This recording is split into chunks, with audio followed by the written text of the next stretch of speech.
आज की video guys काफ़ी इंपॉर्टेंट रहने वाली है और आज हम बात करेंगे Mazagaon dock ship builder limited की, हम बात करेंगे garden ship builder India limited की, हम बात करेंगे कोचिंग शिपयार्ड लिमिटेड की। अगर आपके पास Mazagaon dock ship builder, Cochin shipyard या GRSE यानी गार्डन शिप बिल्डर हैं तो मंडे का दिन आपके लिए मेक और ब्रेक दोनों हो सकता है। हम ये बात अच्छे से जानते हैं कि डिविडेंड मिल गया है, न्यूज़ आ गई है, लेकिन अब लोग पैनिक में बेच रहे हैं जो साफ-साफ नज़र भी आता है। तो सवाल ये है कि क्या ये सही वक़्त है एग्ज़िट लेने का या फिर स्मार्ट मनी की कोई नई चाल है? आज की वीडियो में हम बात करेंगे उस बड़ी गलती की जो 90% रिटेल इन्वेस्टर मंडे को करने वाले हैं। वीडियो को एंड तक देखना क्योंकि अप्रैल 2026 का जो टारगेट है वो भी चेंज हो चुका है। सबसे पहले आप ये समझिए कि भाई मंडे को वोलेटिलिटी क्यों बढ़ेगी? क्यों हमें मंडे को हलचल कुछ खास देखने को नहीं मिलेगी? हम अच्छे से जानते हैं बजट 2026 में STT आ गया, यानी security transaction tax. Security transaction tax के बढ़ने की वजह से FNO ट्रेडर्स के लिए जो ट्रांजैक्शन कॉस्ट है वो ज़्यादा हो गई और जब जब कॉस्ट बढ़ती है तो जो ट्रेडर्स होते हैं फास्ट एग्जिट करने की कोशिश करते हैं, जिससे मार्केट में काफ़ी ज़्यादा उतार चढ़ाव देखने को मिलते हैं। वही मार्केट में अभी हो रहा है। आप देखेंगे तो निफ्टी 50 में सेम हाल है, सेंसेक्स में सेम हाल है, निफ्टी बैंक हो, निफ्टी IT हो, सब में आपको वही सिचुएशन देखने को मिल रही है। तो अगर कल यानी कि मंडे को 2 से 3% की गिरावट हमें देखने को मिली तो घबराकर तुरंत सेल बटन नहीं दबाना है, क्योंकि ये समझिए कि ये सिर्फ शॉर्ट टर्म ट्रेडर्स को एग्जिट दिला रहा है। अब बात करते हैं उस हाइप की जो मार्केट में आपको जगह जगह देखने को मिल रही है, मल्टीपल आर्टिकल्स में देखने को मिल रही है। इन तीनों कंपनीज को लेकर जो हाइप फैलाई जा रही है इसको थोड़ा समझ लेते हैं। हमने देखा कि लगभग 70,000 करोड़ का पैकेज और 12.2 लाख करोड़ का कपेक्स अनाउंस हुआ है, लेकिन जो रियलिटी है, जो सच्चाई है वो समझना जरूरी है।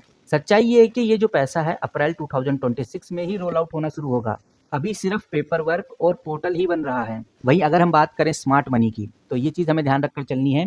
जो स्मार्ट मनी है, स्मार्ट मनी यानी कि जो बड़े इन्वेस्टर्स हैं, FII है, DII है, वो हमेशा जब भी एक पॉजिटिव न्यूज़ आती है वो उस टाइम सेल करते हैं और जो एक्युमुलेशन का टाइम होता है वो वही होता है जब कोई भी कंपनी डिप में हो, क्योंकि वो चाहते हैं कि आप पैनिक में सेल करें, आप बेचें, ताकि वो नीचे के लेवल पे एंट्री ले सके। तो ये बात आपको ध्यान रखकर चलनी है और ये बात भी आपको ध्यान रखकर चलनी है कि जो भारत है वो मैरीटाइम इंडिया विजन के तहत, जो कि 2030 का विजन है भारत का, उसके तहत भारत टॉप 5 शिप बिल्डिंग देशों में आना चाहता है। और यही रीजन है कि जो मझगांव डॉक शिप बिल्डर है इसको हाल ही में 72,000 करोड़ की सबमरीन डील लगने वाली है, वो भी पाइपलाइन में है। और अगर कोचिंग शिपयार्ड की बात करें तो कोचिंग शिपयार्ड पहले शिप रिपेयरिंग में थी, फिर धीरे धीरे शिप बिल्डिंग में आई और अब ये कंपनी कंटेनर मैन्युफैक्चरिंग में भी लीडर बन रही है। तो कोचिंग शिपयार्ड में भी बड़ी पॉजिटिविटी आगे देखने को मिलेगी।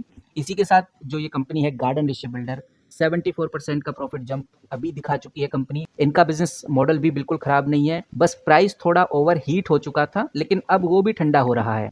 तो अब सवाल यही आता है कि भाई बेसिकली मंडे को क्या करना चाहिए, यानी कि कल क्या करना चाहिए, किस तरह से हमें देखना चाहिए। सबसे पहले ये बात सही है कि 2 से 3% हो सकता है कि मार्केट नीचे खुले और मझगांव डॉक शिप बिल्डर में तो आप जानते ही हैं नीचे गिरने की वजह डिविडेंड एडजस्टमेंट। आपको याद रखना ये बात कि डिविडेंड एडजस्टमेंट हो रही है, तो वेट करना जरूरी है मझगांव डॉक शिप बिल्डर में।